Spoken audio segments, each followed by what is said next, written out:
નમસ્કાર મિત્રો, સમાજ સાથે ગદ્દારી કરનાર ગબ્બર અને અર્જુન ઠાકોરને કરાયા નાત બહાર। જી હા મિત્રો, જે 3 જિલ્લાઓનું જે બંધારણ બનાવવામાં આવ્યું હતું તે બંધારણનો નિયમ તોડતા ગબ્બર અને અર્જુન ઠાકોરને નાત બહાર કરાયા છે। જે મિત્રો, હાલની સૌથી મોટી અપડેટ સામે આવી રહી છે, તેને લઈને અર્જુન ઠાકોર અને ગબ્બર ઠાકોરનું એક મોટું નિવેદન સામે આવ્યું છે। તેઓ શું કહી રહ્યા છે સૌપ્રથમ તે સાંભળી લઈએ। જે બંધારણ છે તો પહેલી વાત તો અમે બંધારણ તોડ્યું જ નહીં। બંધારણની અંદર ઉલ્લેખ કરેલો છે કે સામા પક્ષમાં ડીજે લઈ જવું નહીં, એવો ઉલ્લેખ કરેલો છે, એટલે અમે કોઈ સામા પક્ષમાં ડીજે લઈ ગયા નહીં।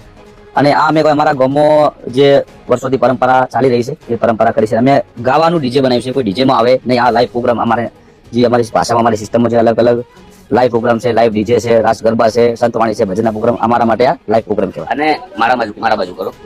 અને આની પાછળ મારા ગાવાની પાછળ અંદર કમસે કમ 20 વર્ષની મહેનત છે। કાળી મજૂરી કરી, રાતના ઉજાગરા કરે, આખું શરીર, આખું જીવન અમે સંગીતમાં કાઢ્યું છે, બરોબર।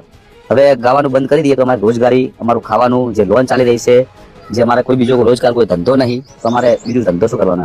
આપણે કોઈ બંધારણ તોડ્યું જ નથી। અમારું જે 42 સમાજમાં પહેલા જે વડુમાં બંધારણ થઈ ગયેલું છે, ચંદનજી, નવગણજી, જુગલજી, અને એ બંધારણને ફૂલ પાલન કર્યું છે। અને આજના દિવસમાં સમાજ વિરોધ જ્યાં નથી, કદી જવાનું નથી। સમાજ મા બાપ છે, અને કદાચ મારા ડીજે માટે આટલો વિરોધ કર્યો, લોકોને ગદ્દાર કીધો, નહીં કીધો, ઘણા બધા શબ્દો બોલ્યા છે, એટલું બધું તો મેં કોઈ ખરાબ કાર્ય કર્યું નથી।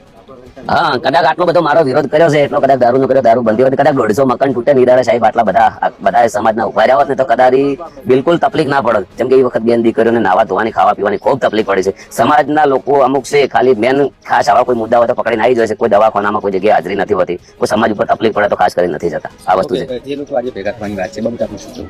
એ અમારા ગામવાળા 2-3-4 જણા છે, એમને કોઈ મીટિંગ કરી નથી, કોઈ ગામનું આયોજન કર્યું નથી, ડાયરેક્ટ એમને બોલાવી દીધા। કદાચ ગામ ભેળા થઈને આયોજન કર્યું, પહેલી મીટિંગ કરી હોત તો કદાચ આનું પાલન બી રહી શકો। અને ગામવાળાને કોઈ આયોજન કર્યું જ નથી પહેલાથી, અને આ લોકોને બોલાવવા વાળા જે છે ને એ 2-3-4 જણા છે, એમને બોલાયા છે। અને કદાચ ગામ ભેળું કરીને મને કહે ને તો આપણે ગામનું બી પાલન કરીએ, કેમ ના કરીએ? અને બંધારણ તો 3 જિલ્લા માટે કેમ, આખી સમાજ માટે હોવું જોઈએ। બધી જગ્યાએ ગાંધીનગર છે, અમદાવાદ છે, વિસનગર, વડનગર, ઘણી જગ્યાએ, બધી જગ્યાએ ડીજેના પ્રોગ્રામ બી ચાલુ છે, અને 3 જિલ્લા માટે જ કેમ હોવું જોઈએ? તો બધા માટે હોવું જોઈએ। અમારા બનાસકાંઠાના જે કલાકારો છે, જે પાટણ વિસ્તારના છે, સરસ્વતીના સાઉન્ડ રીધમ વાળા, એ લોકોને ઓલરેડી ગાંધીનગર, અમદાવાદ બાજુ તો જમીનના મિલકતના ભાવ બી ડબલ છે, કે એ લોકો વ્યવસ્થિત બી કરી શકે। અને અમારા બાજુ તો એકદમ આ લોકોને રાત દિવસની મહેનત કરેલી છે સાહેબ।